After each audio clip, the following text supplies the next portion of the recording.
The wind had a name in Wyoming, and that name was Thief. It stole the moisture from the soil, the color from the grass, and the hope from a person's heart if you let it. In the summer of 1887, it was a particularly relentless thief, sweeping down from the bald, sun-scorched hills to steal the very breath from your lungs, leaving only a fine coating of red dust on your lips as a calling card.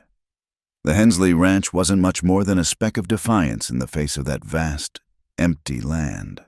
A small, clapboard house that had long ago surrendered its paint to the elements, a sturdy barn that smelled of hay and horses, and a few dozen acres of pasture fenced in by wire that hummed a mournful tune when the wind blew just right.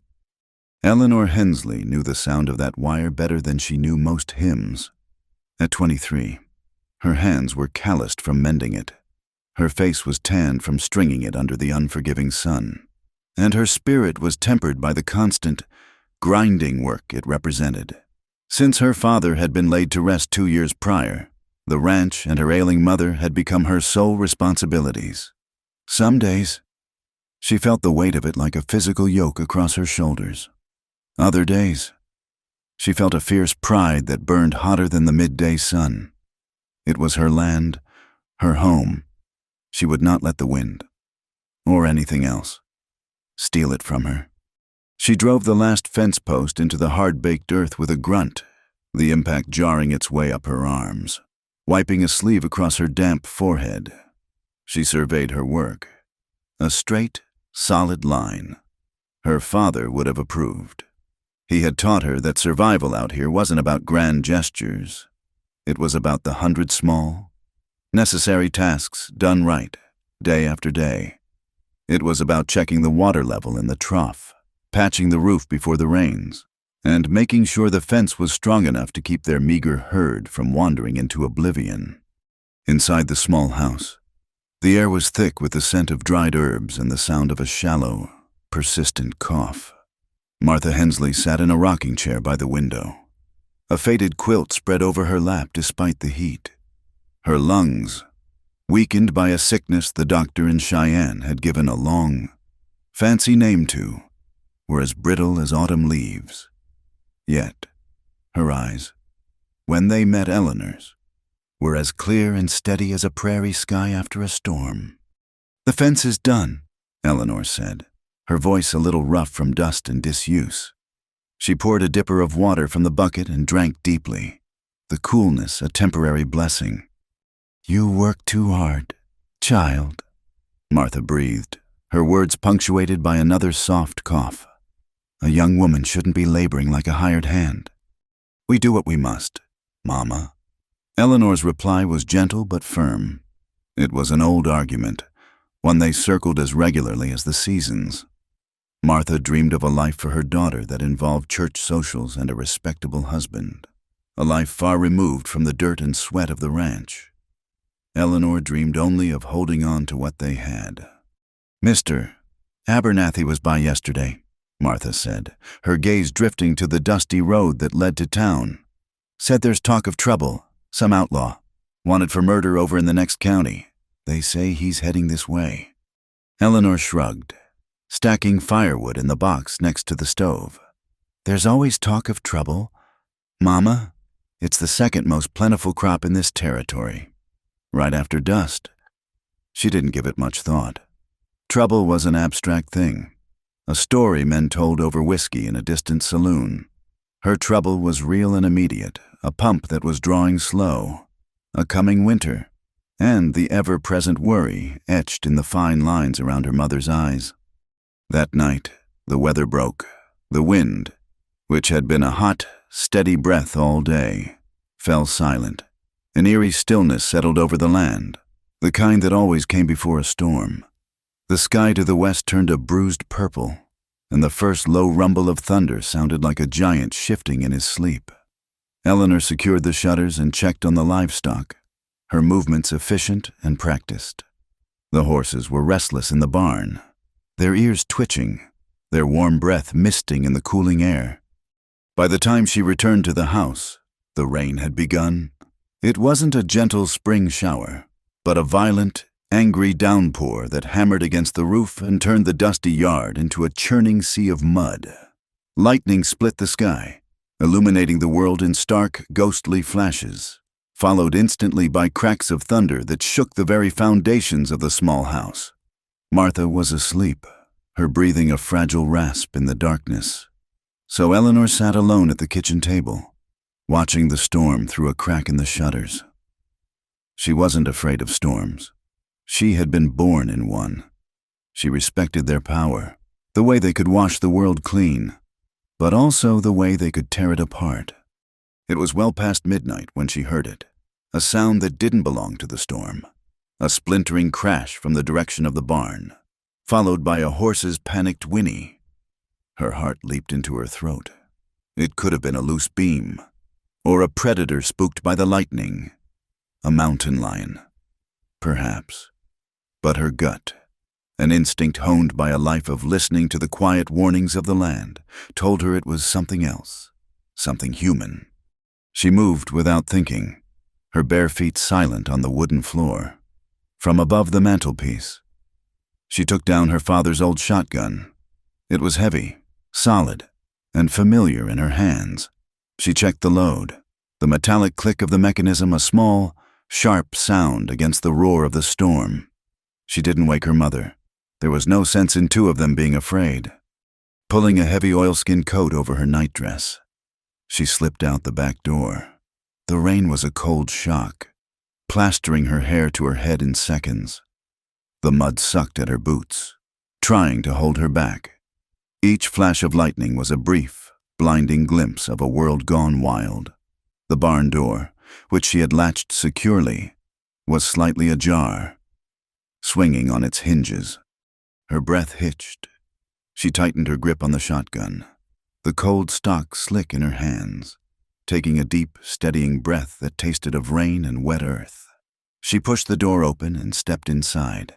The barn was a cavern of shadows, thick with the familiar smells of hay and animal sweat, now mixed with the sharp scent of ozone from the storm. The horses stamped nervously in their stalls, their eyes wide and white in the gloom. "Who's there?" she called out, her voice stronger than she felt. "I've got a scattergun, and I know how to use it." Only the storm answered. She took another step, her eyes scanning the darkness.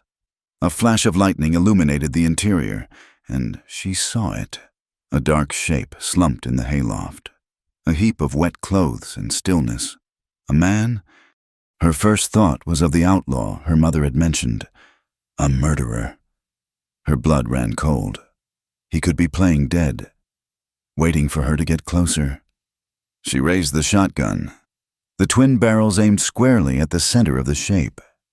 "Get up," she ordered, her voice trembling slightly now. Slowly. There was no movement. The shape remained unnervingly still. She crept forward, the squelch of her boots in the muck on the floor, the only sound besides the rain and her own ragged breathing. Another flash of lightning, longer this time, gave her a clearer view. He was on his side, his face turned away from her.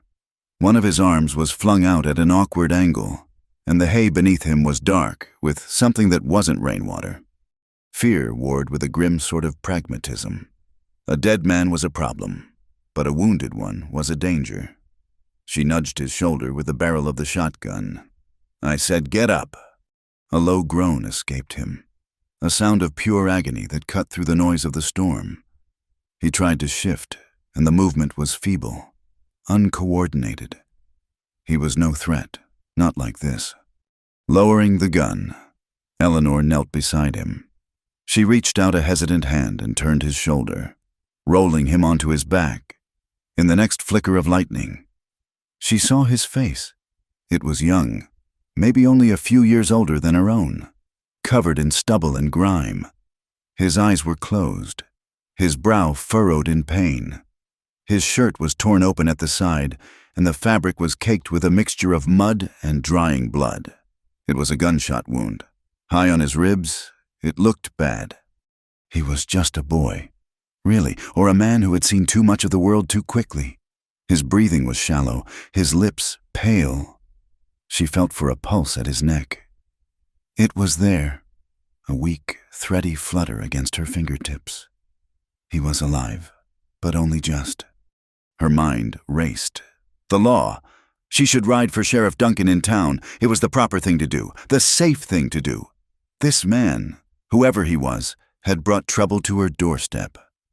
For all she knew, he was the murderer from the stories, and she would be a fool to get involved. She imagined Sheriff Duncan's questions, the way his eyes would linger on her, the suspicion that would fall upon her and her sick mother for harboring a fugitive. They could lose everything. She stood up, taking a step back toward the door, toward safety and sense. But then the man's eyes fluttered open. In the deep darkness between flashes of lightning, she couldn't make out their color, but she could see the light in them. It wasn't the hard, cold light of a killer. It was a desperate, pleading light, the look of an animal caught in a trap, aware of its own impending death. It was a look of complete and utter despair. He tried to speak, but the only sound that came out was a choked gasp. His gaze held hers, a silent, raw appeal that bypassed all the sensible arguments her mind was screaming at her. He wasn't an outlaw in that moment. He wasn't a threat. He was just a human being, bleeding out in her barn. She looked from his desperate face to the shotgun still clutched in her hand. Then back again. Her father had taught her to be strong, to protect what was hers. But her mother had taught her something else. She had taught her that even in a land this hard, a little bit of softness, a little bit of mercy, was what separated people from beasts. To turn him out, or to turn him in, would be a death sentence. And she wasn't sure she could live with that on her conscience. The fear was still there, a cold knot in her stomach. But something else rose to meet it, a stubborn, quiet flicker of compassion. With a sigh that seemed to carry the weight of the whole storm, she leaned the shotgun against the wall of a stall. She knelt beside him again, her decision made, as sudden and irreversible as the lightning that had just split the sky. She would deal with the consequences later. For now, there was a life to be saved. She gently peeled back the blood-soaked fabric from his wound. It was deep, angry, and hot to the touch. He would need stitches and clean bandages and more luck than he probably deserved. Ripping a strip of cloth from her nightdress, she pressed it firmly against the wound, earning another sharp gasp of pain from the man. His eyes closed again, but this time it seemed more like a surrender to exhaustion than to death. "Don't you die on me," she whispered, the words lost in the thunder. "Don't you dare." She looked down at the stranger, a man who had brought violence and fear to her home, and she felt a strange and terrible pity. He was a danger to her, a threat to the fragile peace she had fought so hard to maintain, but he was also helpless, broken, and at her mercy. She leaned in closer, her voice low and steady, a promise to him and to herself. "I don't know who you are, or what you've done," she said, her breath misting in the cold air. "But I know a dying man when I see one, and you're not dying in my barn tonight." The hours that followed were a blur of adrenaline and grim determination. Dragging the man from the open floor of the barn to the relative concealment of an empty horse stall was the first challenge. He was heavier than he looked, a dead weight of wet wool and wounded flesh. She managed it by inches, her muscles screaming in protest, the scent of his blood sharp in her nostrils. She settled him on a bed of the cleanest hay she could find, his breath coming in shallow, ragged gasps. Back in the house, she raided her mother's meager medicine chest. A bottle of whiskey, a small tin of carbolic salve, a sewing needle, and a spool of her mother's finest silk thread. It would have to do, under the flickering light of a single lantern, with the storm still raging outside. Eleanor Hensley became a surgeon. She poured the whiskey over the wound, and the man arched off the hay with a guttural cry that was half swallowed by a clap of thunder. He was barely conscious, his eyes rolling back in his head, but his body knew the fire of the alcohol. Eleanor's stomach churned. But her hands remained steady. She threaded the needle, sterilized it in the lantern's flame, and began the clumsy work of stitching his skin back together. Each pass of the needle was a violation, a necessary cruelty. She focused on the task, on the mechanics of it, trying not to think about the man himself, the life that was draining away into the straw beneath him. When she was finished, the wound was a puckered, ugly seam on his side. She smeared it with the salve and bound his ribs tightly with strips torn from an old linen sheet. He fell into a fevered sleep, muttering words she couldn't understand. She stayed with him until the storm passed and the first gray light of dawn seeped through the cracks in the barn walls. She looked at her handiwork, at the man lying still in her stall, and a wave of terror washed over her. What had she done? She had brought a wolf into her sheepfold. A wounded wolf. Yes, but a wolf nonetheless. She forced the fear down. The choice was made. Now she had to live with it. Before her mother awoke, she cleaned the barn floor as best she could, scattering fresh hay to cover the last of the stains. She milked the cow, fed the horses, and when she walked back into the house, the shotgun was back in its place over the mantel, and her face was a calm, unreadable mask. "The storm passed," Martha said, her voice weak from her own troubled sleep. "It did, Mama," Eleanor replied, stoking the fire in the stove, washed some of the dust away. Later that morning, a wagon rattled up the road. It was Jebediah, their closest neighbor from a mile down the creek. He was a wiry old man with a face like a dried apple and eyes that missed nothing. "Mornin', Eleanor," he called out, reining in his mule. "That was some gully washer last night. Thought it was going to take the roof off. Any damage your way?" "Just a rattled fence post and some spooked horses," Eleanor said, leaning against the porch rail, forcing a casualness she did not feel. Her heart was a frantic drum against her ribs. "Nothing we can't handle." "Good, good," Jebediah nodded. He spat a stream of tobacco juice into the dirt. "Just checking. Heard from the boy who rides the mail that Sheriff Rawls is out with a deputy. Still looking for that fella who shot up the saloon over in Sweetwater County. Word is he's holed up somewhere in these hills." Eleanor's blood ran cold. "Is that so? Well, I hope they find him. We don't need that kind of trouble here." "Amen to that," the old man said. He tipped his hat. "Well, you let out a holler if you see anything strange." "I will, Jebediah. Thank you." She watched him go, her hands clenched into fists at her sides. The lie had come easily, too easily, and the taste of it was bitter in her mouth.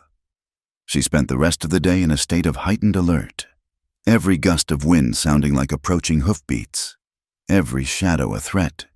She tended to her mother. She mucked out the stalls. She kept her secret locked away in the dimmest corner of the barn, a living, breathing testament to her folly. The man, her patient, drifted in and out of consciousness for 2 days. She would slip out to the barn when her mother was napping, bringing him water and a thin broth she spooned between his cracked lips. He was too weak to speak, but sometimes his eyes would open and fix on her. They were a deep, startling blue, and in them she saw a confusing mixture of pain, gratitude, and a guarded watchfulness that made her uneasy. She never stayed long. The risk of discovery was too great, and the intimacy of the small stall, the sheer physicality of his wounded body, was unsettling. On the 3rd day, the law arrived. She spotted the 2 riders while she was drawing water from the well. One was a young deputy she recognized from town. The other was Sheriff Duncan Rawls. He sat tall in the saddle, a man who wore his authority like a well-tailored coat. He was handsome in a severe sort of way, with a neatly trimmed mustache and neat eyes as cold and gray as river stones. He had made his interest in Eleanor known at last year's Founders' Day picnic, an interest she had politely but firmly rebuffed. It had not pleased him. "Miss Hensley," he said, dismounting. His voice was smooth, but with an edge of iron beneath it. "Sheriff," Eleanor replied, her hands gripping the wooden handle of the well bucket. Deputy. Just making our rounds, the sheriff said, his eyes sweeping over the ranch, lingering on the barn. We're looking for a fugitive. Name of Cole Archer. You might have heard the talk. I heard something of it, She said, her voice level. Haven't seen anyone who didn't belong here. He's wounded, Rawls continued, his gaze returning to her face, sharp and penetrating. Took a bullet in his side. A man like that would be looking for a quiet place to hide. An isolated ranch. Maybe a place run by women who might not be able to defend themselves. The insinuation was clear. Eleanor felt a hot flash of anger, but she kept her expression neutral. My father taught me how to use a shotgun. Sheriff, we can defend ourselves just fine. I have no doubt, he said with a thin smile that didn't reach his eyes. Still, if you don't mind, my deputy and I will just have a look around. For your safety, of course. It wasn't a request. Panic seized her. Cold and sharp. She could not refuse without raising suspicion. As you wish, she said, her throat tight. She watched, frozen, as the young deputy ambled toward the barn. Her entire world seemed to shrink to the space of that wooden building. She had hidden Cole in the loft, covering him with old horse blankets, hoping the deep shadows would conceal him. It felt like a fool's hope now. The deputy pushed the big door open and disappeared inside. The seconds stretched into an eternity. Eleanor could hear the horses shifting, a chicken clucking, the blood roaring in her own ears. Sheriff Rawls remained by the porch, watching her. Not the barn. It's a hard life out here for you and your mother, he said, his voice softer now. A woman alone has to make difficult choices. Sometimes, the wrong choice can bring a world of trouble. It was a warning, a threat. He was toying with her. Then, the deputy emerged, blinking in the sunlight. Nothing in there. Sheriff, just the horses and a whole lot of hay. Relief washed over Eleanor so powerfully her knees felt weak. She had to force herself to stand upright. Very well, Rawls said, his eyes still locked on hers, a flicker of disappointment in their gray depths. He mounted his horse. Our apologies for the intrusion, Miss Hensley, but stay vigilant. A desperate man is a dangerous animal. He tipped his hat and rode away, the deputy trailing behind him. Eleanor didn't move until they were a pair of small specks on the horizon. Only then did she allow herself to breathe. She had survived. They had survived. But she knew this was not the end of it. The sheriff was suspicious. He would be back. That night, she couldn't sleep. The close call had frayed her nerves raw. She kept thinking of the sheriff's cold eyes, of the terrible risk she was taking. Her mother's life, their home, her own freedom. She was gambling it all on the life of a complete stranger. Was it compassion? Or was it a deeper kind of foolishness she didn't know the answer? Finally, she rose from her bed, lit the lantern, and went out to the barn. The air inside was cool and quiet. She climbed the ladder to the loft, her footsteps soft on the wooden rungs. He was awake. In the soft glow of the lantern, she could see his eyes watching her. He had pushed himself up to a sitting position, his back against a post. They were here, he said. It wasn't a question. His voice was a low, rough rasp, the first words she had heard him speak clearly. Yes, she said, setting the lantern down. She had brought a piece of bread and a tin cup of water. She held them out to him. He took them, his fingers brushing against hers. His hand was rough, calloused, but his touch was surprisingly gentle. He ate the bread slowly, deliberately, like a man who hadn't tasted food in a long time. They'll be back, he said, after washing the bread down with a long drink of water. I know. He looked at her then, a long, searching look that made her feel as if he could see right through her carefully constructed calm. The lantern light carved deep shadows on his face, emphasizing the sharp line of his jaw and the weariness around his eyes. He looked less like a boy now, and more like a man who had been running for a very long time. You don't know me, he said, his voice barely above a whisper. You don't know what I've done. Why are you doing this? Eleanor looked away, her gaze falling on the strips of her own nightdress she had used for his bandages. "I told you, I know a dying man when I see one." A grim smile touched his lips, a fleeting expression of bitterness and pain.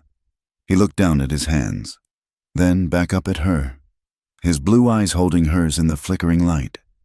"You've got a good heart, miss. A rare thing in this country." He paused, and his voice dropped even lower, filled with a gravity that sent a shiver down her spine. "You don't know it, but you may have just saved a man who could ruin your whole life." His warning hung in the hay-scented air of the loft long after she had descended the ladder, a chilling counterpoint to the fragile hope she had begun to feel. Ruin your whole life. She carried the words with her as she did her chores, a heavy stone in the pocket of her apron. But as the days bled into a week, a strange and quiet routine began to take shape, one that felt less like ruin and more like a fragile, unspoken truce. Cole, as he had told her his name was, healed with the slow, stubborn tenacity of a prairie weed. At first, he was a shadow in the barn, a presence she was acutely aware of but rarely saw. Then, as his strength returned, he began to emerge from the darkness. One morning, she came out to find he had mended the broken latch on the chicken coop, the wood expertly fitted, the swing of the tiny door now smooth and silent. He said nothing of it, and neither did she. It was an offering, a silent payment for his keep. Soon, he was a more constant, if still quiet, presence. When she went to mend the stretch of fence that had been rattled loose in the storm, he was there, walking stiffly, his hand instinctively pressed against his bandaged side. He didn't ask if she needed help. He simply picked up the post-hole digger and began to work, the muscles in his back and shoulders moving with a practiced economy that told her this was a familiar labor. They worked in tandem, their silence punctuated only by the thud of the digger, the whine of wire being stretched taut, and the chirping of insects in the tall grass. In these quiet hours, the space between them, once filled with suspicion and fear, began to fill with something else, a shared rhythm, a grudging respect. She learned things about him not from his words, but from his actions. She learned he was patient from the way he soothed the skittish mare that had always shied from her touch. She learned he was resourceful from the way he fashioned a new handle for a worn-out shovel using nothing but a piece of scrap wood and a pocket knife. And she learned he was observant from the way he started leaving a full bucket of water by the back door just before she came out to do the morning laundry, anticipating her need. One evening, after a long day of driving their small herd to a patch of better grazing, they sat by a small fire he had built behind the barn, far from the view of the main road. The sun had set, leaving the sky a brilliant tapestry of orange and violet. The fire crackled, spitting sparks into the growing dark. "You're no rancher," she said, her voice soft. It wasn't an accusation, but a simple statement of fact. She had seen how he handled a rope, how he sat a horse. He was skilled, but it was the skill of a man who had ridden hard and fast, not the slow, methodical skill of a man who worked the land. He stared into the flames, his blue eyes reflecting the dancing light. For a long moment, she thought he wouldn't answer. "No," he said finally, his voice a low rumble. "I wasn't." "What were you?" Then she pressed gently. He picked up a stick and poked at the embers. "A soldier. For a time. After that, other things. I hired out my gun, mostly, guarding payrolls, tracking rustlers. Work that pays well but doesn't earn you many friends." He fell silent again, and Eleanor waited, knowing that whatever came next had to be offered, not taken. "I was working for a man named Patterson," he said, his voice flat, devoid of emotion. "He had a big spread down south of the Platte River. Rich man. Found out he was running a crooked game with the land office, buying up homesteads from folks who'd gone bust and paying off officials to look the other way. He was cheating decent people out of their future." Cole's hand tightened on the stick until his knuckles were white. "I told him I knew, told him I was quitting. He didn't like that." He tossed the stick into the fire. where it flared brightly for a second before being consumed. He came at me that night in the bunkhouse, drunk and angry. We fought. His own gun went off in the struggle. He finally looked at her, his gaze direct and unflinching. When I left, he was dead on the floor. His foreman, a man on his payroll, told the law I murdered him in cold blood for his money. It was my word against his, the word of a hired gun against a respectable citizen. It wasn't a fair fight. Eleanor listened, her heart aching with a sorrow that was as vast and empty as the prairie around them. She looked at this man, this fugitive, and she no longer saw a faceless outlaw or a threat to her safety. She saw a man who had been caught in the gears of a machine far bigger and more ruthless than he was. A man crushed by the kind of injustice that thrived in the shadows of the law. A law wielded by powerful men like Sheriff Rawls and the late Mr. Patterson. He was not a wolf. He was a dog that had been beaten and driven from the pack for a crime he didn't commit. The nights grew cooler, a hint of autumn on the wind. The routine continued, a fragile bubble of peace in a dangerous world. But the land was unforgiving, and peace was a luxury it rarely afforded for long. One evening, a sound from the house sent a lance of fear through Eleanor's heart. It was her mother's cough. But it was different this time. It was a deep, racking spasm that seemed to tear through her thin frame, a desperate, breathless sound that went on and on. Eleanor rushed inside to find Martha slumped in her chair, a handkerchief pressed to her lips, her face pale and beaded with sweat. The fit finally subsided, leaving her limp and exhausted, her breathing a painful, whistling sound. Eleanor went to the medicine chest, the brown bottle of cough tonic. The one the doctor prescribed was empty. A cold dread, far worse than the fear she'd felt facing Cole in the barn, settled over her. The nearest town was a half-day's ride, and the last of the tonic was gone. It's all right, Mama, Eleanor soothed, her own voice trembling. Just rest. I'll think of something. But there was nothing to think of.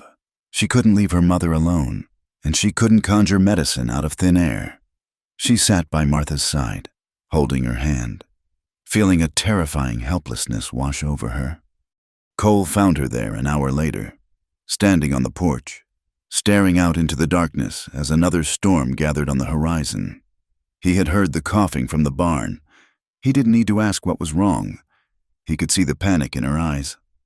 The medicine is gone, she said, her voice a choked whisper. He looked toward the dark road that led to town, then back at her. His expression was grim, his jaw set. I'll go. No, she said instantly. You can't. They're looking for you. The sheriff. He's just waiting for a reason to come back here. And what's the alternative? He countered, his voice low but intense. We sit here and do nothing. I can't do that. I won't. He took a step closer. You saved my life. Eleanor, you stitched me up and hid me when you should have turned me in. Let me do this. It's too dangerous. Living is dangerous, he said softly. You taught me that's no reason to stop trying. Before she could argue further, he was gone, moving with a swift, silent purpose toward the barn. A few minutes later, he led out her fastest horse, saddled and ready. The wind was picking up, whipping his hair across his face. Rain began to fall, cold and hard. He swung himself into the saddle, a dark silhouette against the turbulent sky. He was no longer just the man in the barn. He was a rider, at home on a horse, ready to face the storm and the town and whatever dangers they held. He gave her one last look, a look that conveyed a world of thanks and resolve. And then he was gone, swallowed by the rain and the night. Eleanor was left alone with the sound of the wind and the terrifying rasp of her mother's breathing. The hours that followed were the longest of her life. She brewed herbal teas. She placed cool cloths on her mother's forehead. She paced the small confines of the house like a caged animal. Every roll of thunder sounded like a gunshot. She imagined Cole captured, thrown in jail. She imagined Sheriff Rawls riding up to her door, his face triumphant and cruel. She had risked everything for this man, and now he was risking everything for her. The thought was a terrible, beautiful weight in her chest. It was nearly dawn when she heard the sound of a single, exhausted horse walking slowly up the path. She flung the door open, her heart pounding. There he was. The horse was lathered in sweat and mud, and Cole looked little better. He slid from the saddle, stumbling as his feet hit the ground. His shirt was torn at the shoulder. There was a fresh, bloody scrape on his cheek, and he was covered from head to foot in mud. But in his hand, held out to her, was a small, full bottle. The sight of him, so battered and weary, yet victorious, broke something open inside her. The fear, the worry, the terrible tension of the long night, it all came pouring out in a single, shuddering wave. She ran to him, oblivious to the rain and the mud, her only thought to see if he was hurt. She grabbed his arm, her fingers tracing the tear in his shirt. "You're hurt," she breathed, her voice shaking. "It's nothing," he rasped, his eyes locked on hers. "Just a disagreement with a drunk who thought he recognized me. I convinced him he was mistaken." He pressed the bottle of medicine into her hand, his fingers cold and strong as they wrapped around hers. "For your mother." She stared at the bottle, then back at his face, at the cut on his cheek and the exhaustion etched into every line of his being. He had walked into the lion's den for them. He had faced down his own ghosts to save them from theirs.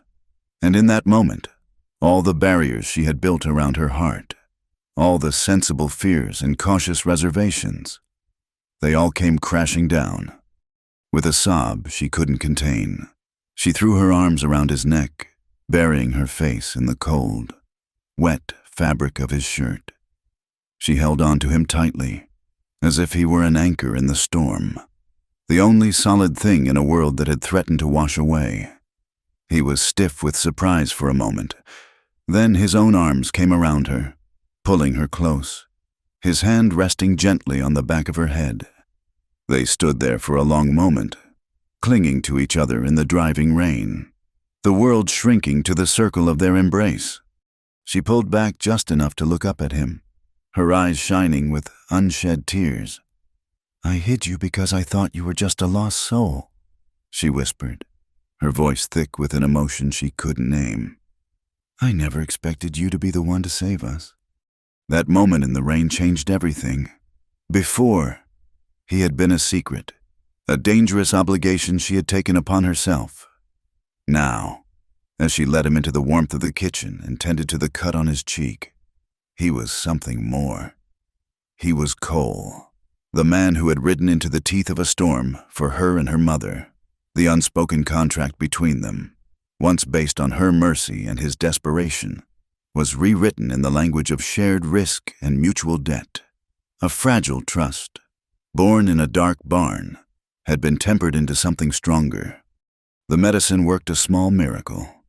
Martha's cough eased. Her breathing grew deeper, and a faint touch of color returned to her cheeks. She was still frail, but the immediate crisis had passed. She asked no questions about the new bottle of tonic that had appeared on the shelf, though Eleanor sometimes caught her mother's wise and tired eyes watching her with a knowing sadness. Martha Hensley had lived long enough to know that some things were better left unsaid, and that survival often depended on secrets. But secrets, like seeds, have a way of sprouting in the most unexpected places. Cole's trip to town, as necessary as it had been, had not gone unnoticed. The drunk he had tangled with at the saloon nursed a bruised jaw and a foggy memory of a stranger with haunted blue eyes. He talked, and in a town as small and thirsty for gossip as theirs, his words were like a spark on dry tinder. The story grew with each telling. It was no longer just a saloon brawl. It was a desperate, wounded man, a fugitive maybe, passing through in the dead of night. The mail rider, the blacksmith, the women at the general store, they all picked up the thread of the story and wove it into the larger tapestry of rumor that was always being created about the wild, unsettled land around them. Soon, The whispers had a direction. They drifted out from the town, following the dusty road toward the isolated Hensley Ranch. Jebediah brought the news, as he always did. He stopped his wagon a week after the storm, his face a mask of grim concern. "The talk is getting louder. Eleanor," he said, keeping his voice low, though there was no one to hear but the wind. "They're saying that fella Archer is still in the area. Some folks are getting spooked. Sheriff Rawls has been poking around, asking questions. He seems to have taken a particular interest in this stretch of the county." Eleanor's hands, which had been resting on a fence post, tightened until her knuckles were white. "Let them talk. Jebediah, we have nothing to hide here." The lie felt heavy and clumsy on her tongue. The old man looked at her, his gaze sharp. "I hope that's true, child. For your sake. Rawls ain't a man to cross. He gets what he wants, one way or another." The warning was clear. Sheriff Rawls was no longer just suspicious. He was hunting. His presence became a palpable thing, a shadow that fell over the ranch even when he wasn't there. He took to riding the perimeter of her property, not trespassing, but making his surveillance known. Eleanor would see him sometimes, a lone figure on horseback silhouetted against the horizon, watching. It was a war of nerves, a silent siege. He was waiting for her to make a mistake. The pressure began to wear on Cole. He retreated into himself, the quiet companionship they had found giving way to a restless, brooding silence. He watched the road from the hayloft window, his body tense, his face a mask of grim resolve. Eleanor saw the toll it was taking on him. The freedom of the open range was in his blood, and being caged in the barn, a secret kept in the shadows, was slowly grinding him down. He was no longer just healing. He was trapped. One afternoon, Rawls rode right up to the house. Eleanor was in the small garden patch behind the kitchen, weeding the rows of late-season beans. Cole was in the barn, mending a piece of harness. The sheriff dismounted and leaned against the fence, his thumbs hooked in his gun belt. "Miss Hensley," he began, his voice deceptively pleasant. "Working hard as always. I see.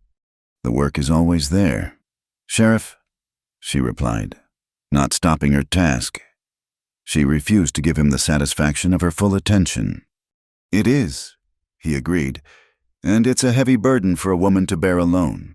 This land, it can be unforgiving." He paused, letting the silence stretch. "I hear things in town. Worrisome things. People are on edge.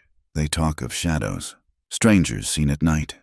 They look to me for protection, to keep them safe." "I'm sure you do your best," Eleanor said, her voice tight.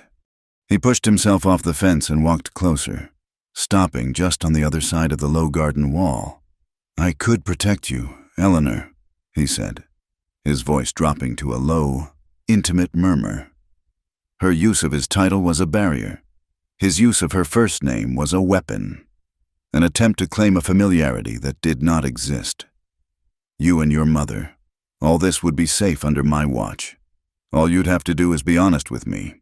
If a person were in some kind of trouble, if they'd made a poor decision, say, helping someone they shouldn't have, well, a man in my position can be very understanding, especially for a friend." The offer was as ugly and clear as muddy water. He wasn't offering protection. He was demanding a trade, her for her freedom, her compliance for his mercy. Bile rose in her throat. She finally stood up, wiping her dirt-stained hands on her apron, and faced him. "I don't need your kind of protection, Sheriff," she said, her voice as cold and hard as she could make it. "We are fine on our own. Now, if you'll excuse me, I have work to do." A flicker of anger crossed his face before it was replaced by his usual thin smile. "As you wish, but my offer stands. When the trouble you're hiding finally comes to call, you'll know where to find me." He tipped his hat, mounted his horse, and rode away, leaving the scent of his cheap cigar hanging in the air like a foul promise. That night, the fragile peace inside the barn was shattered. Eleanor brought Cole his dinner, but he didn't eat. He was standing by the loft window, staring out at the moonlit prairie. He was here today. Cole said it wasn't a question. I heard him. He was just running his mouth, Eleanor said, trying to sound dismissive. No. Cole turned to face her, his expression stark in the moonlight. He was making threats. He's closing in. Eleanor, he knows. Maybe he can't prove it yet, but he knows. And he's not going to stop. He ran a hand through his hair, a gesture of pure frustration. Every day I stay here. I put a noose around your neck. I see the way you watch the road. I see the way you jump when a horse gets too close. This isn't living. It's waiting for the axe to fall. We're being careful, she insisted, her heart beginning to pound with a new kind of fear. It's not enough, he said, his voice ragged with a pain that went deeper than his wound. I've brought you nothing but trouble. I won't be the reason you lose everything. He took a deep breath. I'm leaving. Tonight. The words struck her like a physical blow. Leave after everything.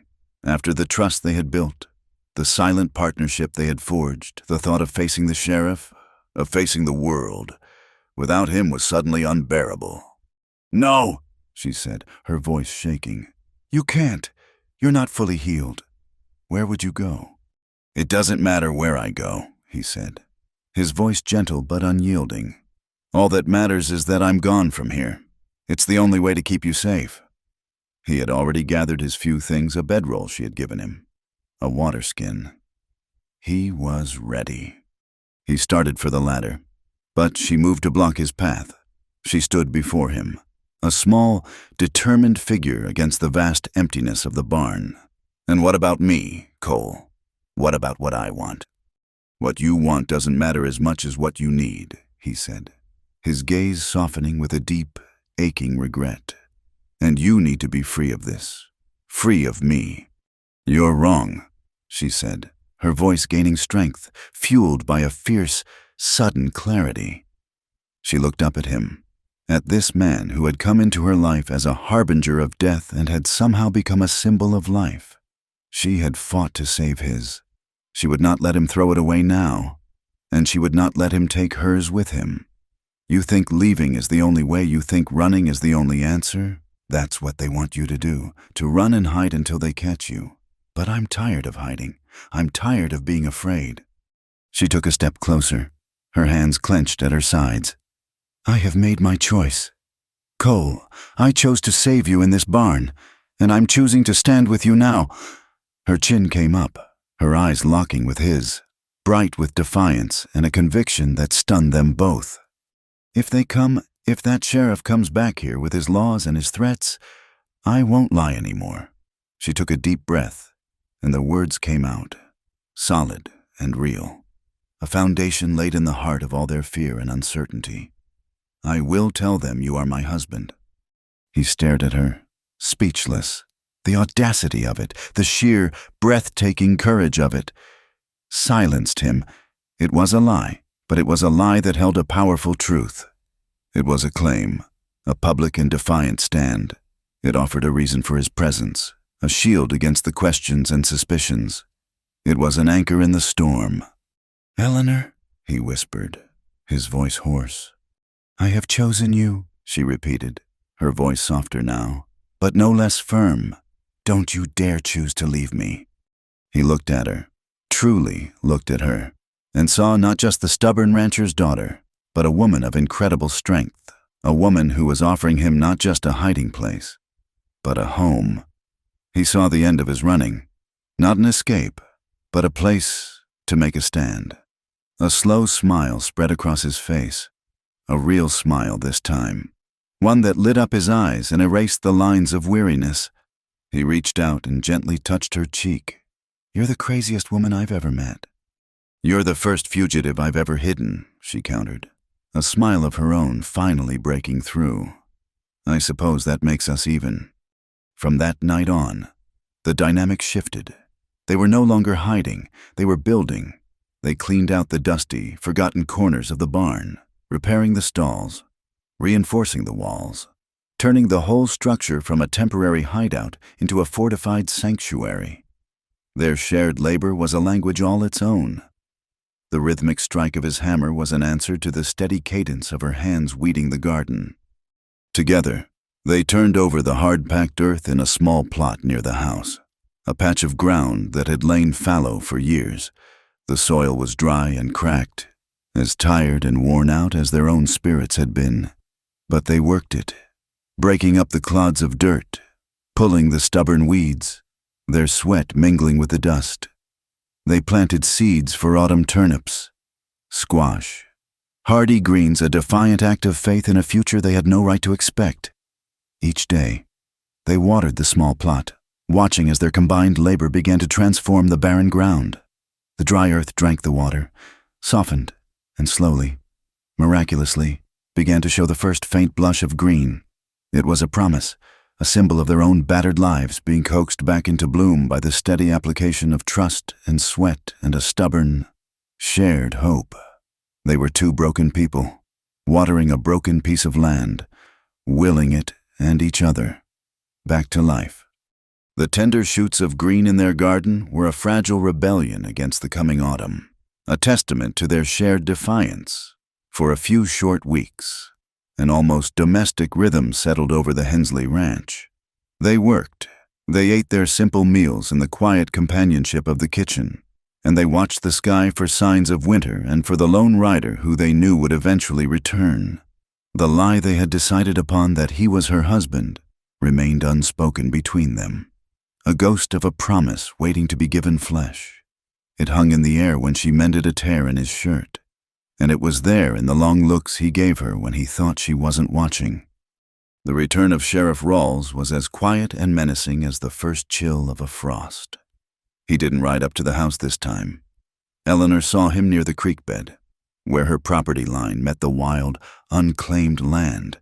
He was on foot, leading his horse, his head bent as if searching for something. A cold premonition slid down her spine. He was no longer just watching. He was hunting for tracks, for proof. Later that afternoon, he came to the house. Cole had seen him coming and had already vanished into the deepest shadows of the barn. Rawls didn't dismount. He sat on his horse, looking down at her, a glint of triumph in his cold, gray eyes. He held up something in his gloved hand. It was a small, grimy scrap of dark blue fabric. "This looked familiar to you, Miss Hensley?" he asked, his voice slick with false courtesy. Eleanor's heart stopped. It was the color of the shirt Cole had been wearing the night he rode to town, the one she had mended at the shoulder where it had been torn in his scuffle. She forced herself to meet his gaze, her face a blank canvas. "It's a piece of a shirt. Sheriff, I imagine there are 1,000 like it in this territory." "Perhaps," Rawls conceded, a cruel smile playing on his lips. "But this particular scrap was found snagged on a nail outside the back door of the saloon, the same place a certain drunk claims he was roughed up by a stranger the night of the big storm. A stranger who bought a bottle of your mother's specific cough tonic." He let the words hang in the air, each one a hammer blow against her defenses. It's a funny thing, coincidence. A man can build a whole career on it, or a whole case. He tucked the scrap of fabric into his breast pocket. "I'm a patient man. The truth has a way of coming out, like a snake from a hole. It can't stay hidden forever, especially not when a man starts poking a stick in the hole." He gave her a final, lingering look, a look that stripped her bare and found her guilty. "You have a good day now." He rode off, leaving a silence that was heavier and more terrifying than any of his threats. The net was drawing tighter. The stick was poking at their hiding place. That night, neither she nor Cole spoke of it, but the unspoken knowledge lay between them, a cold, dead weight. The first snows of winter came early that year, dusting the brown hills with a delicate layer of white. With the cold came a turn for the worse in Martha's condition. The cough returned with a vengeance, a dry, relentless sound that echoed the fragility of her life. The doctor came from Cheyenne, his face grim, and left behind a bottle of laudanum for the pain and no words of hope. Eleanor spent her days by her mother's bedside, reading to her, spooning broth between her pale lips, holding her thin, bird-like hand. Cole took over all the ranch work, his movements silent and efficient, his face a mask of worry. He chopped wood until his hands were raw, ensuring the small house was always warm. He tended the animals. He mended the tack. He did everything he could to lift the burden from Eleanor's shoulders. A silent guardian keeping the harsh realities of the world at bay. One afternoon, as the winter sun cast long, blue shadows across the snow, Martha opened her eyes. They were lucid and clear. The fog of her illness momentarily lifted. She looked at Eleanor, a faint, sad smile on her lips. "You've been a good daughter," she whispered, her voice a thread of sound, strong, like your father. Tears pricked Eleanor's eyes. "I've tried, Mama?" Martha's gaze drifted toward the window, toward the vast, empty landscape outside. "This land, it asks so much. It can make you afraid. Afraid of losing, afraid of loneliness, afraid of living." Her fingers tightened on Eleanor's hand, a sudden, surprising flash of her old strength. She looked back at her daughter, her eyes boring into her with a final, urgent intensity. "Don't you live by fear. Eleanor, you hear me. It's a prison with no walls. Don't you let it lock you up. You promise me." "I promise, Mama," Eleanor sobbed, leaning down to kiss her mother's cool, dry forehead. Those were the last words Martha Hensley ever spoke. She passed away in her sleep before the dawn, as quietly and gently as the snow falling outside. The grief was a hollow, aching thing, a silence in the house that was louder than any cough had ever been. Cole helped her. He dug the grave on the small rise next to her father's, the rhythmic scrape and thud of the shovel the only sound in the frozen world. He stood beside her as she said her goodbyes, his presence a solid, unwavering shield against the crushing weight of her sorrow. But in the days that followed, a new and terrible guilt began to work on him. He saw himself as a plague, a bringer of doom. He had brought the law to her door. The stress, the fear. In his mind, he was responsible for the worry that had surely hastened Martha's end. The weight of it was more than he could bear. He chose a night a week after the funeral. He had repaired an old pair of her father's work gloves for her, the leather soft and supple, the stitching neat and strong. He left them on the kitchen table. When she came in from the barn, he was standing by the door, his bedroll at his feet, his worn coat on. The look on his face told her everything. "Don't," was all she could manage to say, her voice cracking. "I have to," he said, his own voice thick with an emotion he couldn't hide. "Look at what I've done. Eleanor, I brought him here. The threats, the fear, your mother." He couldn't finish the sentence. The guilt was choking him. "Every moment I am on this land. You are in danger. I can't live with that. I won't be the reason you lose this place. Or your life."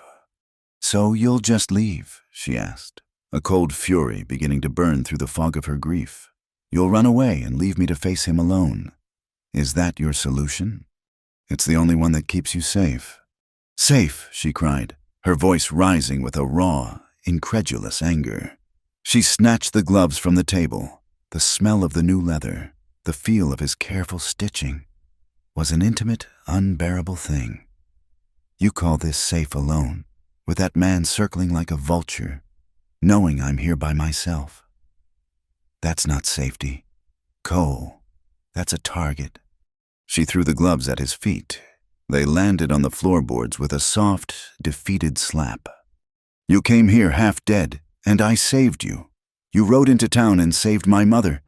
You stood by me and helped me bury her," she said, her words coming in a torrent, each one fueled by a week of unshed rage and sorrow.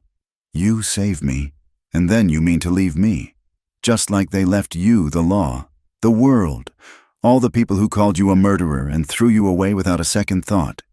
You're going to do the same thing to me. Abandon me because it's easier than fighting." His face went pale. Her words had found their mark, striking at the deepest, most wounded part of him.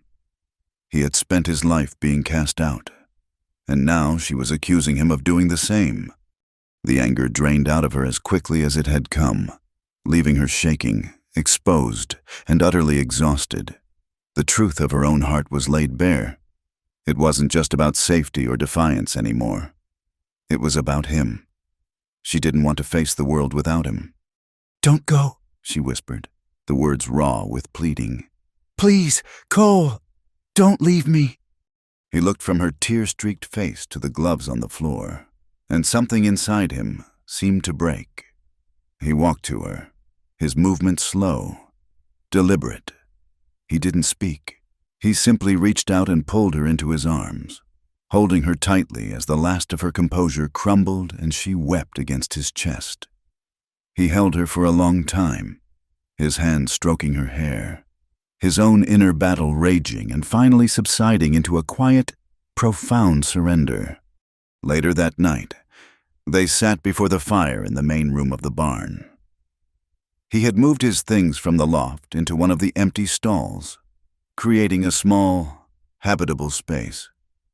He had built a fire in a makeshift pit, the flames licking at the darkness, casting dancing shadows on the high-beamed ceiling. The world outside was silent, buried under a thick blanket of snow. They sat on an old horse blanket, not talking, just watching the flames. The space between them charged with all the things that had been said and all the things that hadn't. The raw honesty of her anger, her plea, had stripped away the last of their pretenses. They were two people, alone at the edge of the world, with nothing left to hide behind. He finally turned to her, his face serious in the firelight. "I'm not a good man, Eleanor.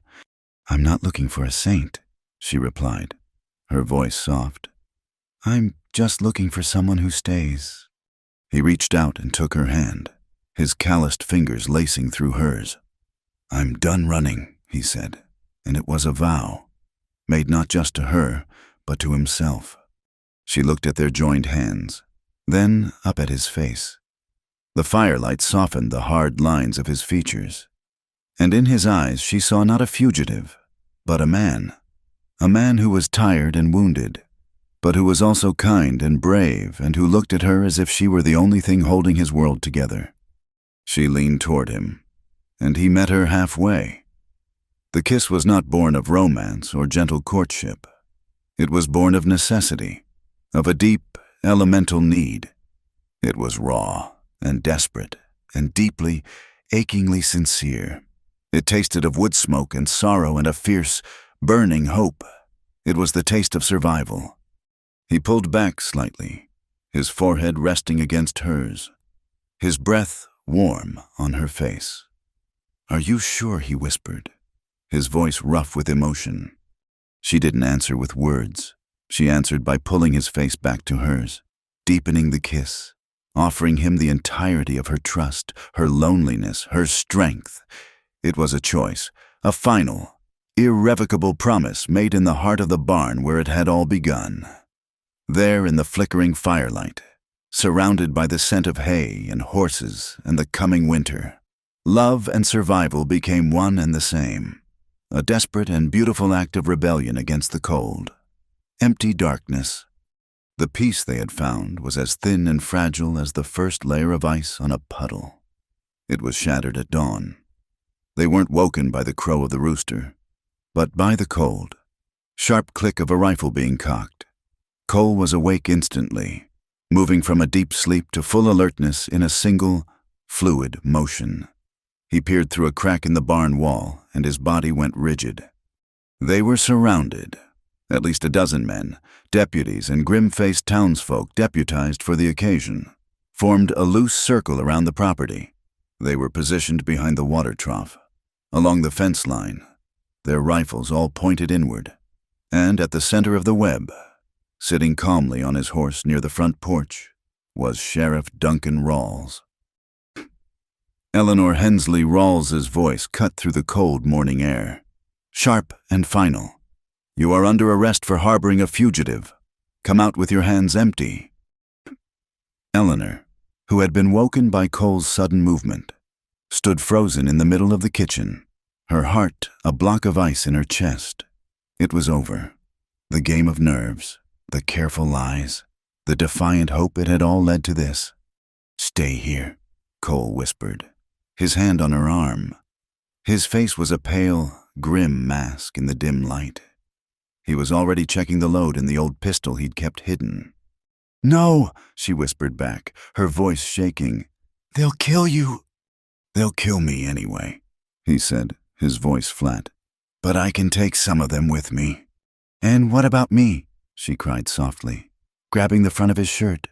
"What happens to me when they find me here with you, a gun in your hand?" He looked at her, and the fight went out of his eyes, replaced by an agony that was far worse. She was right. His defiance would be her death sentence. They would call her an accomplice, an outlaw herself.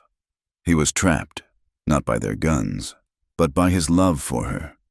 Eleanor Rawls shouted again, his voice edged with impatience. "Do not make me ask a third time." Cole closed his eyes for a moment. When he opened them, his decision was made. He placed the pistol on the table. "I'm going out," he said. "No, Cole."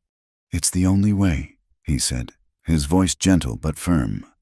He cupped her face in his hands, his thumbs stroking her cheeks. "He wants me.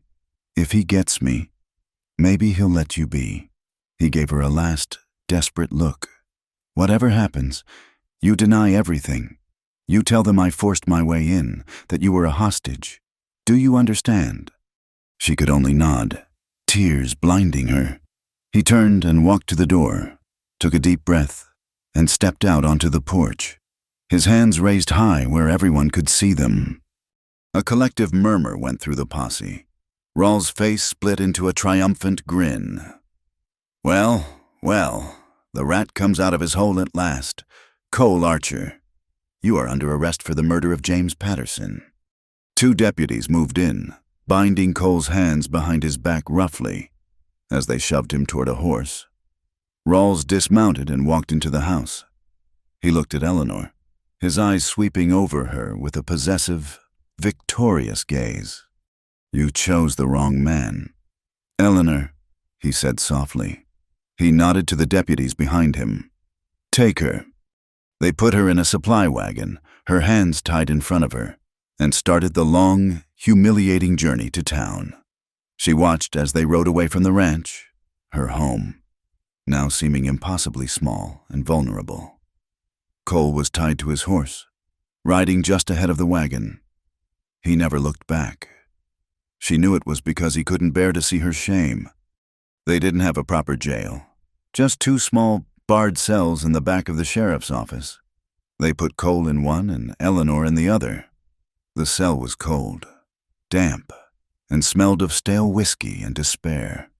Through the bars, she could see Cole's back as he stood facing the stone wall, his shoulders slumped in defeat. Rawls let them sit in the silence for hours.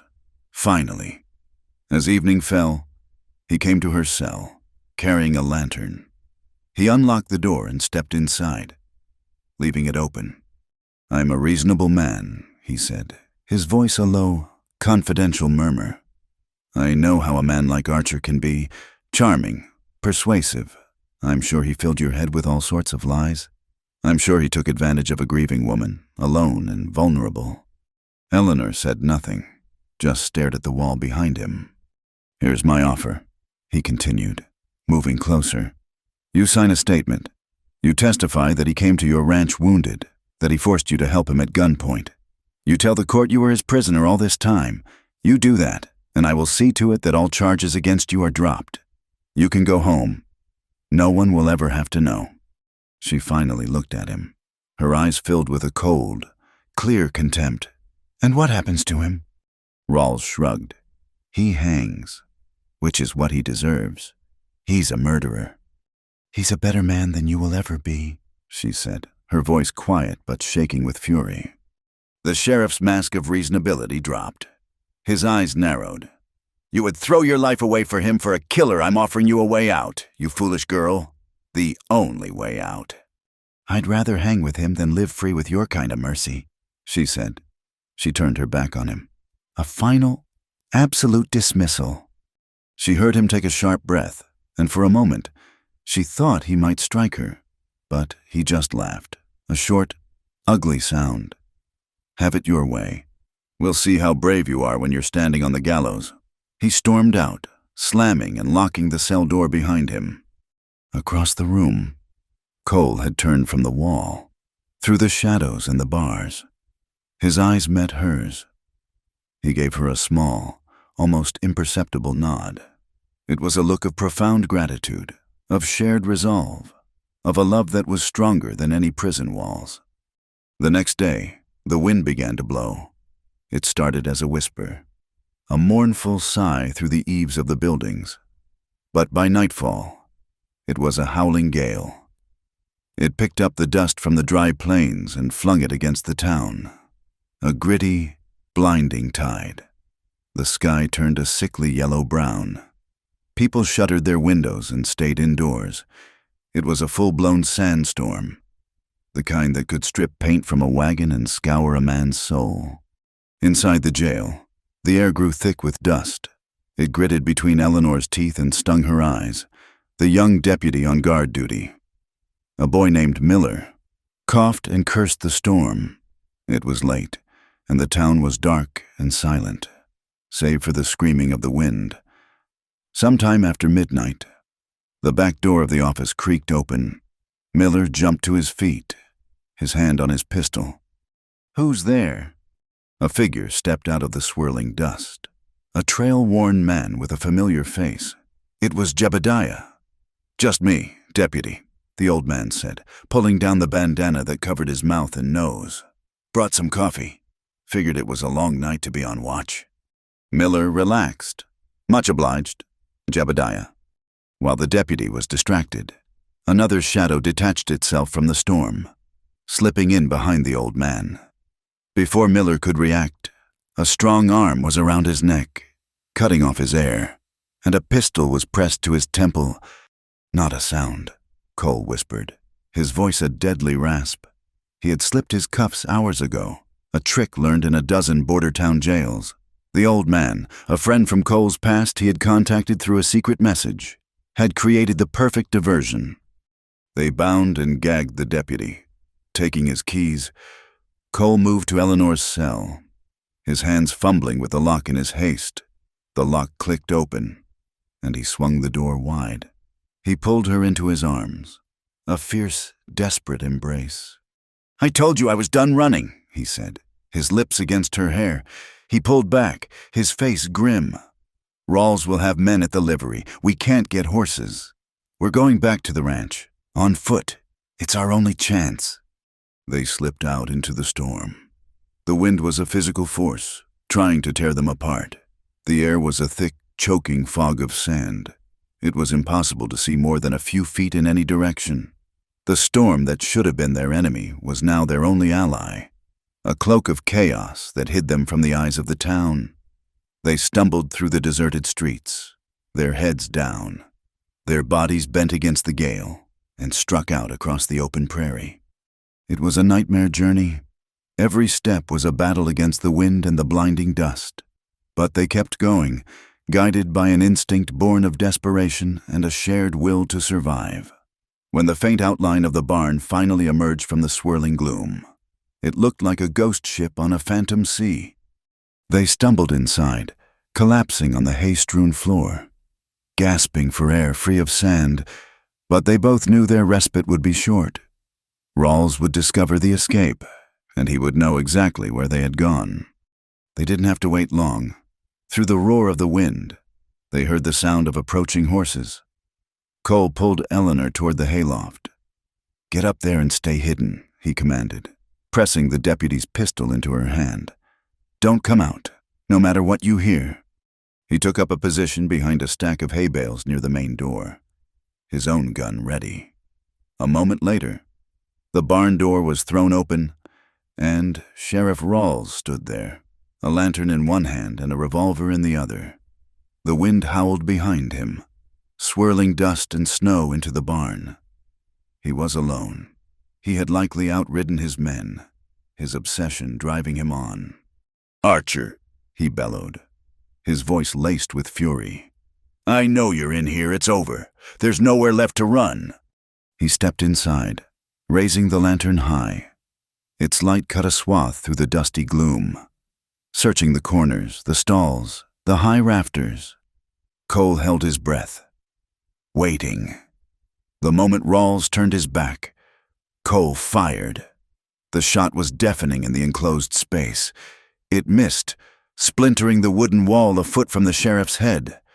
Rawls dove behind a stall, the lantern crashing to the floor and extinguishing, plunging the barn into near-total darkness, broken only by the faint, dust-filtered moonlight coming through the open door. "So that's how you want to play it," Murderer Rawls shouted from the darkness. "I'm happy to oblige." A shot rang out from his position, the muzzle flash a brief, angry star. The bullet thudded into the hay bales in front of Cole. The fight had begun. It was a deadly game of cat and mouse in a space that was both a sanctuary and a tomb. They fired blindly, guided only by sound and shadow. The air grew thick with the acrid smell of gunpowder. Cole moved, darting from the hay bales to the deeper shadow of a horse stall. Rawls fired again, tracking the sound. The bullet whined past Cole's ear. He had to end this. He knew this barn better than Rawls did. He knew its every shadow, its every creak. He climbed silently into the hayloft, moving along the rafters above where the sheriff was hiding. From above, he could just make out Rawls's shape below. He took aim, his hand steady, but at that moment, a floorboard creaked under his weight. Rawls spun around, firing upward. A lance of pure fire shot through Cole's side, the same side that had been wounded before. He cried out, a sharp gasp of agony, and fired back as he fell. His shot was true. It caught Rawls in the chest. The sheriff staggered back, a look of shocked disbelief on his face. He dropped his gun, clutching his chest, and then crumpled to the floor. Cole landed heavily in the hay below, the impact sending a fresh wave of agony through him. He tried to push himself up, but his strength was gone. The world was beginning to swim at the edges. Eleanor, who had watched the entire scene from the far end of the loft in frozen terror, screamed his name. She scrambled down the ladder and ran to him. She knelt in the hay, pulling him into her arms, cradling his head in her lap. Blood was already soaking through his shirt, a dark, spreading stain. It was slick and warm on her hands. The storm raged outside, a mournful symphony for the two men lying broken on the floor of the barn where it had all started. He looked up at her, his blue eyes clouded with pain. Rain, driven by the wind, began to mix with the dust, turning the air to a muddy spray. He reached up a trembling hand to touch her face, his fingers smearing a mixture of blood and grime on her cheek. "I promised," he whispered, his voice a ragged, failing breath. "I promised I'd protect you till my last breath." His words hung in the air, a fragile vow against the screaming wind. Eleanor refused to accept them as a farewell. "Don't you dare," she sobbed, pressing a piece of her torn dress against the wound in his side. "You don't get to die on me now, Cole Archer. Not after all this." The posse arrived minutes later to a scene of carnage and confusion. They found their sheriff dead on the barn floor and the fugitive he'd been hunting bleeding out in the arms of the woman he'd arrested. In the chaotic aftermath, with the sandstorm still raging, no one was quite sure what had happened. But as the storm subsided and the dust began to settle, both literally and figuratively, a new story began to emerge. Cole did not die. He held on to life with the same stubborn tenacity he had shown in the weeks after she first found him. Eleanor nursed him. Her grief for her mother now mingled with a fierce, desperate resolve to save him. She cleaned and stitched the new wound, which was dangerously close to the old one. She fed him broth. She kept the fever at bay with cool cloths, and she sat by his side through the long, dark nights, her presence a silent, unwavering anchor to the living world. As he slowly healed, the truth of Sheriff Rawls's corruption began to unravel. The young deputy, Miller, once freed and questioned, spoke of Rawls's obsession with the Hensley Ranch, his relentless hounding of Eleanor, and his disregard for proper procedure. Jebediah, no longer needing to hide his allegiance, came forward with stories of Rawls's shadier dealings, of threats made and bribes taken, and when a federal marshal, sent to investigate the death of a lawman, began looking into James Patterson's land deals, the whole rotten structure collapsed. It turned out Patterson and Rawls had been in business together, and Cole Archer was not a murderer, but a witness they had tried to silence. The territorial newspaper eventually printed a small article on an inside page, officially clearing the name of Cole Archer. He was a free man. Justice, the slow, grinding, and often blind machinery of the law, had finally arrived at the truth.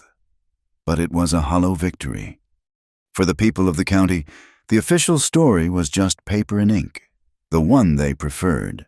The one they told over fence posts and in the general store was far more scandalous. In their version, Eleanor was no longer the hard-working, respectable daughter of a dead rancher. She was the woman who had hidden a killer in her barn, a fallen woman who had taken a murderer into her bed. Cole was not an innocent man wrongly accused. He was the outlaw who had shot their sheriff. They were outcasts, their names forever linked in a story of violence and impropriety. Acquaintances' nods became cold stares. Friendly greetings turned to silence. The community that had once been a source of comfort, however distant, now felt like a wall of judgment, shutting them out. They were free, but they were not welcome. The brand of public opinion was as permanent as any a hot iron could sear into hide. They had survived the storm, but the air that remained was poisoned. One evening, as the first stars pricked the clear, cold sky, they stood on the porch, looking out at the land that held so much pain. "This place, it's full of ghosts," Eleanor said softly. Her mother, her father, the man she'd been before Cole arrived, the life she'd thought she would have. They were all buried here. Cole put his arm around her shoulders, pulling her close. "We can't build a life on haunted ground. Eleanor, the soil won't take." He was right. Their future wasn't here. It was somewhere else, somewhere over the horizon, in a place where their names meant nothing and their story was unwritten. The decision, when they made it, felt less like a defeat and more like a release. They sold the ranch to Jebediah for a fraction of its worth, taking only what they could carry in a single, sturdy wagon. They left with the 2 best horses, a few tools, and a small wooden box containing Eleanor's mother's Bible and a handful of seeds from their small, defiant garden. They didn't look back. They pointed the wagon north, toward Montana, a name on a map that sounded like a promise. They traveled for weeks, moving through a landscape that was vast, beautiful, and utterly indifferent. They spoke little, but their silence was comfortable. The silence of 2 people who understood each other without the need for words. In the quiet solitude of the trail, they began to heal. The hard lines of worry around Cole's eyes softened. The deep well of sorrow in Eleanor's heart didn't disappear, but it began to feel less like a drowning pool and more like a quiet, reflective lake. They found their place in a high green valley, nestled between 2 snow-capped mountain ranges, a rushing creek, its water so clear you could see the stones on the bottom, cut through a meadow thick with wildflowers. No one had claimed it. It was a piece of the world that felt new, untouched by the kind of corruption and judgment they had left behind. They set to work. It was a different kind of labor from the desperate, grinding work of the Wyoming ranch. This was a labor of creation, of hope. Cole, his strength fully returned, felled trees with a steady, rhythmic swing of his axe. He was not just clearing land. He was building a foundation. He notched the logs with a skill that surprised Eleanor, his hands sure and steady, as the walls of their small cabin began to rise. Eleanor noticed a change in herself. A morning sickness that was not born of travel weariness, a subtle shift in the way her clothes fit, a deep, quiet knowledge that bloomed within her even before she was sure. She was pregnant. She told Cole one evening as they sat by the fire, the half-finished cabin a dark skeleton against the starry sky. He stopped carving the piece of wood in his hand and looked at her, his face unreadable in the flickering light. For a terrifying moment, she thought she saw fear in his eyes, fear of this new, profound responsibility. But then he put down his knife and knelt before her and gently placed his hand on her still flat stomach. A slow, wondering smile spread across his face, a smile of pure, unadulterated joy. "A new life," he whispered, his voice thick with awe. "In a new place." The knowledge gave their work a new urgency, a new purpose. They were not just building a shelter for themselves, they were building a home for their child. They were creating a sanctuary, a place where their family could grow, free from the ghosts of the past. The day they finished the roof was a day of quiet celebration. The cabin was small, just a single room, but it was solid, built of honest labor and shared hope. It smelled of fresh-cut pine and clean earth before they moved in their meager belongings. Cole took out his knife. He stood on a wooden crate and carefully, painstakingly, carved a sentence into the main crossbeam that stretched across the center of the ceiling. The letters were rough but clear, etched deep into the heart of the wood. Eleanor came to stand beside him, reading the words aloud. "For her life, for mine." She looked at him, her eyes shining with tears. It was a testament to everything they had been through. She had saved his life, and in doing so, had found her own.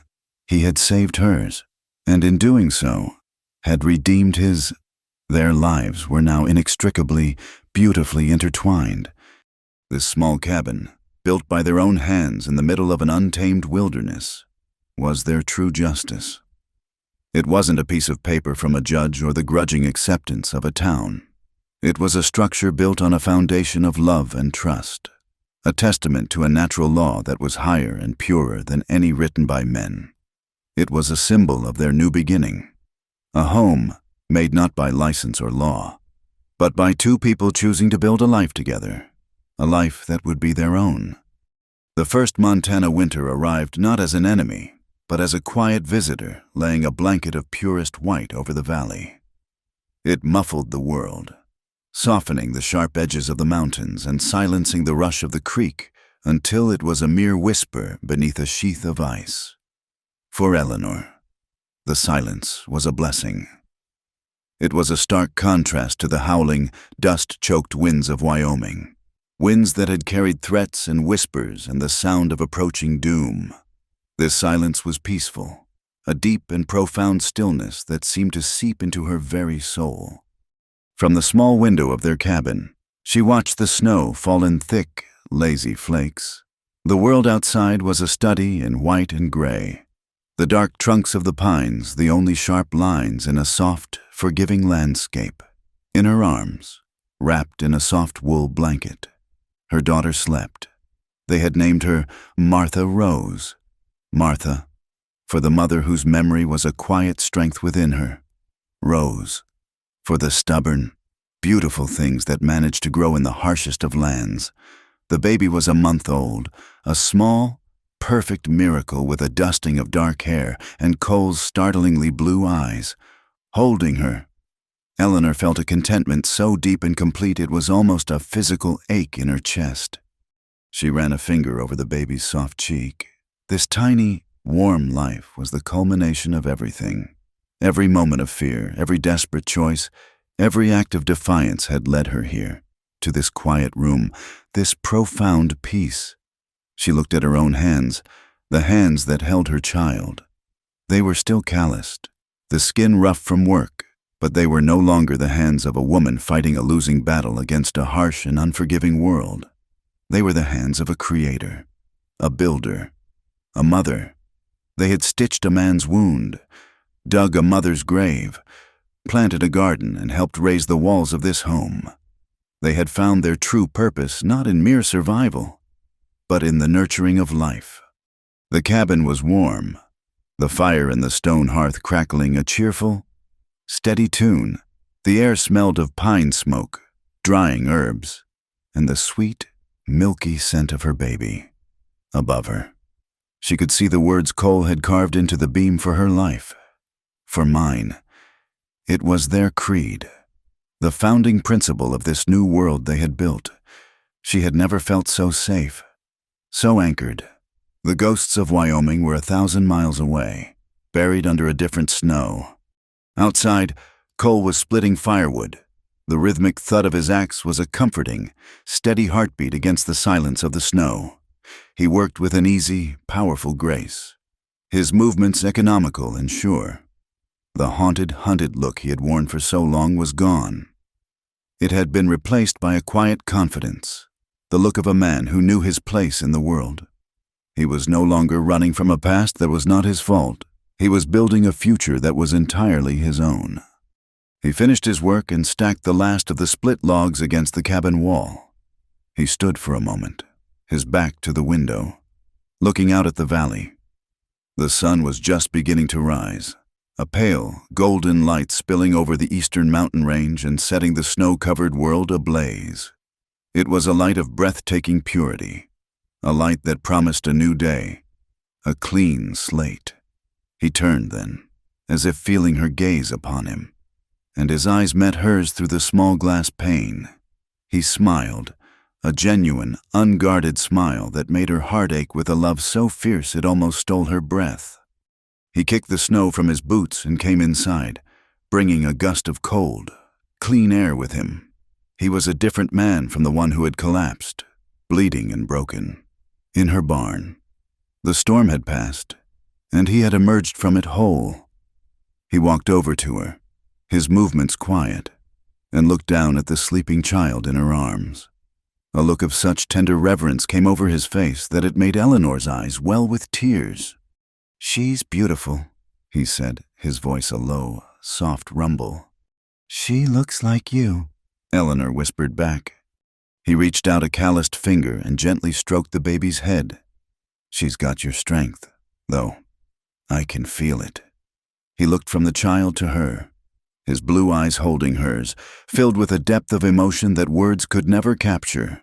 All the hardship, all the fear, all the loss they had endured was there, but it was overshadowed by a gratitude so profound it was humbling.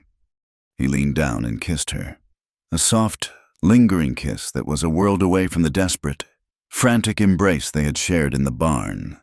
This was a kiss of quiet certainty, of promises kept and a future shared. It was the kiss of a man who had come home. He pulled back and looked around the small, warm room, at the solid log walls, the gently burning fire, the woman and child who were his whole world. "You know," he began, his voice quiet, almost a whisper, as if he were sharing a sacred secret. "That first night, in your barn, I was less than nothing, a ghost, just a man waiting for the world to finish killing him." He looked back at her, his gaze intense. "You hid me when I wasn't worth saving, when I was nothing more than a harbinger of ruin. You chose to see a man where everyone else saw a monster." He reached out, his hand gently cupping her cheek, his touch as warm as the firelight.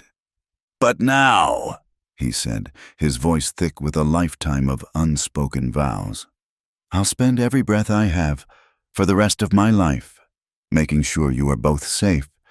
It was not the desperate promise of a dying man, but the solemn oath of a husband and a father who had found his purpose. Love, for them, had not been an escape from the world's harshness. It had been the courage to face it and build a new world in its place. It was the choice not to run, but to stay, to fight, to build, and to heal. It was the quiet, miraculous way that two broken people, in saving each other, had managed to save themselves. Outside, the sun climbed higher, flooding the valley with a brilliant, hopeful light. It glinted off the pristine snow and streamed through the small window of the cabin, illuminating the dust motes dancing in the warm air. From a distance, the small cabin was just a speck in the vast, wild landscape, a tiny outpost of humanity against the towering mountains. But from the thin stone chimney, a steady plume of smoke rose straight and true into the cold morning air.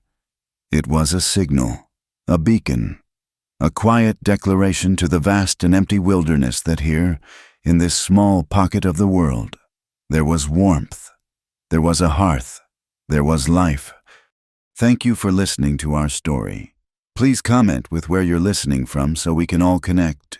And don't forget to subscribe to Wild West Night, like the video, and press the hype button to help more people hear this tale.